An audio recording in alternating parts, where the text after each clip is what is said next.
तो आज मैं मनीष नेहरा जी हैं। हालांकि ये परिचय के मोहताज नहीं है, क्योंकि 15,000 किलोमीटर यात्रा, वो भी साइकिल के ऊपर, और एक अपने हरियाणा राज्य में नहीं, विभिन्न राज्यों में, विभिन्न डिस्ट्रिक्टों में घूमकर आए हैं। अच्छा, ये ना सर्दी देखते, ना गर्मी देखते, ना बारिश का मौसम देखते, मकसद क्या है मनीष जी आपका? जी एक्चुअली जैसा जैसा मेरा अनुभव हुआ तो मुझे लगा कि हमारी जो सारी समस्याएं हैं उनकी जड़ जो है शिक्षा है, क्योंकि हमें ऐसा वातावरण शिक्षा के अंदर दिया ही नहीं जाता कि हम अपनी परिस्थितियों से लड़ पाएं। जिस कारण मुझे ये लगा कि हमारी शिक्षा में हमें बहुत ही सुधार की आवश्यकता है। और वो सुधार का जो नज़रिया निकला वो ये निकला, कुल मिलाकर रिजल्ट, कि शिक्षा को सिर्फ सरकारी कर दीजिए, ऑटोमेटिक उसमें क्वालिटी भी आ जाएगी, क्वांटिटी भी आ जाएगी और उसका सब रूप चेंज कर दिया जाएगा। नहीं, आपका कहने का मतलब ये है कि जितने प्राइवेट एजुकेशन हैं जी इनको सबको बंद कर दिया जाए। जी तो सरकारी अगर जो सुविधा है या सरकारी जो संस्थाएं जी हैं वही चले, प्राइवेट में बंद कर दिया जाए, तो जी शिक्षा में उत्थान हो सकता है या जी सुधार हो बिल्कुल, उसमें सकता है। सुधार हो सकता है। इसके नहीं, इसके पीछे लॉजिक क्या है आपका? लॉजिक यही है कि जो फिलहाल सरकारी संस्थाएं हैं, सेवाएं हैं, उनमें बहुत सी कमियां हैं।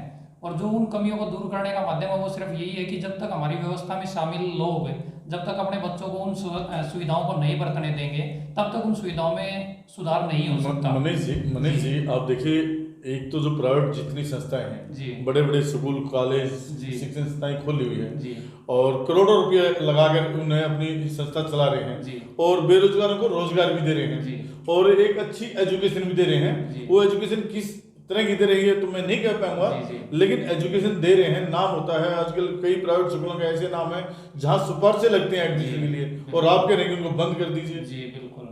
देखिए, जैसा आपने बताया कि प्राइवेट कॉलेज स्कूलों वाले रोजगार दे रहे हैं, अगर आप कंपैरिजन करोगे, जैसे हरियाणा में स्कूलों का जो अनुपात दिया गया है कि 30 बच्चों पर एक टीचर होगा। जी, अगर आप रोजगार की भी आप बात करेंगे तो मैं ये मानता हूँ कि प्राइवेट स्कूल कॉलेजों की बजाय अगर आप गवर्नमेंट में उसी डायरेक्शन में देखोगे तो दुगना रोजगार है, क्योंकि सरकारी स्कूलों में 30:1 का टीचर है और जो कि प्राइवेट स्कूलों में 60:1 का टीचर है।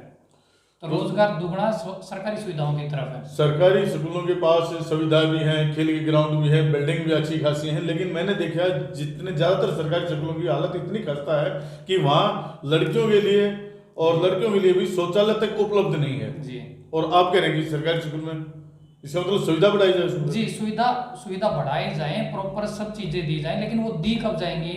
जब तक जो हमारी फैसले करने वाले लोग हैं कि उन स्कूलों में क्या क्या सुविधाएं दी जाएं। जैसे गांव में कोई भी उत्थान होता है तो वो आगे से फंड आता है, वो फंड तब तक आएगा सरकारी स्कूल में जब आएगा जब उनके बच्चे उस व्यवस्था में शामिल होंगे। नहीं, Otherwise- मनीष जी, आप स्पष्ट करिए कि जो सरकारी टीचर हैं, जी जो सरकारी टीचर हैं या सरकारी अधिकारी हैं, जी, उनके बच्चे उनके भी बच्चे सरकारी स्कूलों में पढ़ने चाहिए, तभी वो सुविधा तभी ऑटोमेटिक इसका सुधार होगा। आपका कहने का भाव ये है। बिल्कुल। अच्छा मनीष जी, एक चीज और बताओ, आप कौन कौन से स्टेट में घूमे हो? जी, मैं हरियाणा, राजस्थान, यूपी, दिल्ली, इन 4 स्टेटों में घूम चुका हूँ। तो कैसा माहौल लगता है आप जब साइकिल पर अकेले निकलते हैं? जी। खाने पीने की भी दिक्कतें आती होंगी, लोगों का व्यवहार में भी, और आप, मुझे लग रहा है कि देखा मैंने एक बार आपकी साइकिल पर, आप आगे शायद टोकरी के ऊपर बोर्ड लगा के चलते हैं, जी तो उससे लोग आपसे सवाल करते हैं भाई आप किस लिए जा रहे हैं? जी बिल्कुल। मैं जो है जैसा कि बस स्टैंड होते हैं, रेलवे स्टेशन होते हैं, उन जगहों पे मैं आधा आधा घंटा देखता हूँ लोगों को। पॉपलेट्स होते हैं वो भी बांटता हूँ, और लोग पूछते हैं कि भाई क्या मकसद है क्या नहीं है, और वो उस पर सपोर्ट भी करते हैं कि हम भी आपको सपोर्ट करेंगे, ये चीज़ें होनी चाहिए। तो सरकार का ध्यान भी आपकी तरफ गया है? नहीं, सरकार की तरफ तो नहीं। जैसे मैं कहूँगा कि जो नहीं, सरकार की तरफ आपका नहीं, मैं कह रहा हूँ सरकार का ध्यान आपकी तरफ। सरकार का बिल्कुल ध्यान नहीं है। सरकार का ध्यान उस दिन जाएगा जिस दिन वो उनको ये लगेगा कि ये चीज़ें बहुत आगे तक बढ़ गई हैं, तभी उनका ध्यान जाएगा। तो अदरवाइज जैसे आप घूमते हैं, साइकिल पे जाते हैं, खर्चा सब कहाँ से वहन करते हैं? जी, मैं ऑलरेडी वर्किंग हूँ तो खर्चे की ऐसी कोई दिक्कत नहीं आती। बाकी रहने का व्यवस्था जो है, मेरा डिपार्टमेंट IQ होते हैं वहाँ फ्री में ही हो जाता है। अच्छा अच्छा। और तो मनीष जी, खाने की आपका समस्या- टारगेट मैं आखिरी सवाल आपसे कर रहा हूँ, लंबा नहीं जी, खींचूंगा, जी। क्योंकि आप एक, मैं लेना नहीं चाहता कि सरकारी अधिकारी भी हैं, जी और आपका टारगेट क्या है, मकसद क्या है, और कब तक है, और कब तक आप अपना पूरा कर लेंगे? जी, मैं टारगेट रखा हुआ है कि अगले इलेक्शन 2024 तक जो है शिक्षा सिर्फ और सिर्फ सरकारी हो, बस यही टारगेट। मतलब 2024 का चुनाव लड़ने का इरादा है या वो शिक्षित करने का इरादा है? नहीं, चुनाव तक मैं चाहता हूँ कि जनता खड़ी होकर ये डिमांड करे, और चुनाव पर तभी फैसला करे जब ये चीजें हाँ हो जाए। नहीं, अभी आपका 3 नवंबर को बड़ौदा उपचुनाव है, जी और बड़ौदा में आपने चुनाव का जिक्र किया इसलिए बड़ौदा का मैं आपके बीच में लिखा रहा हूँ। बड़ौदा के अंदर जो लोग जा रहे हैं जी वह बड़ा मुद्दा उठा रहे हैं। जी एक तो कहते हैं कि हम एक एमएलए बनते ही सरकार तोड़ देंगे, जी और एक कह रहे हैं कि हमारे एमएलए से कोई फर्क नहीं पड़ता,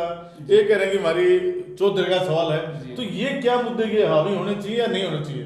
देखिए मैं भी बड़ौदा हल्के में फिलहाल 1-2-3 बार हम जा चुके हैं, साइकिल पे ही हम जाते जी, जी। हैं। और हमने जैसे मिर्जापुर, खेड़ी, छिछड़ाना, इस प्रकार के मैं कई गाँव में विजिट कर चुका।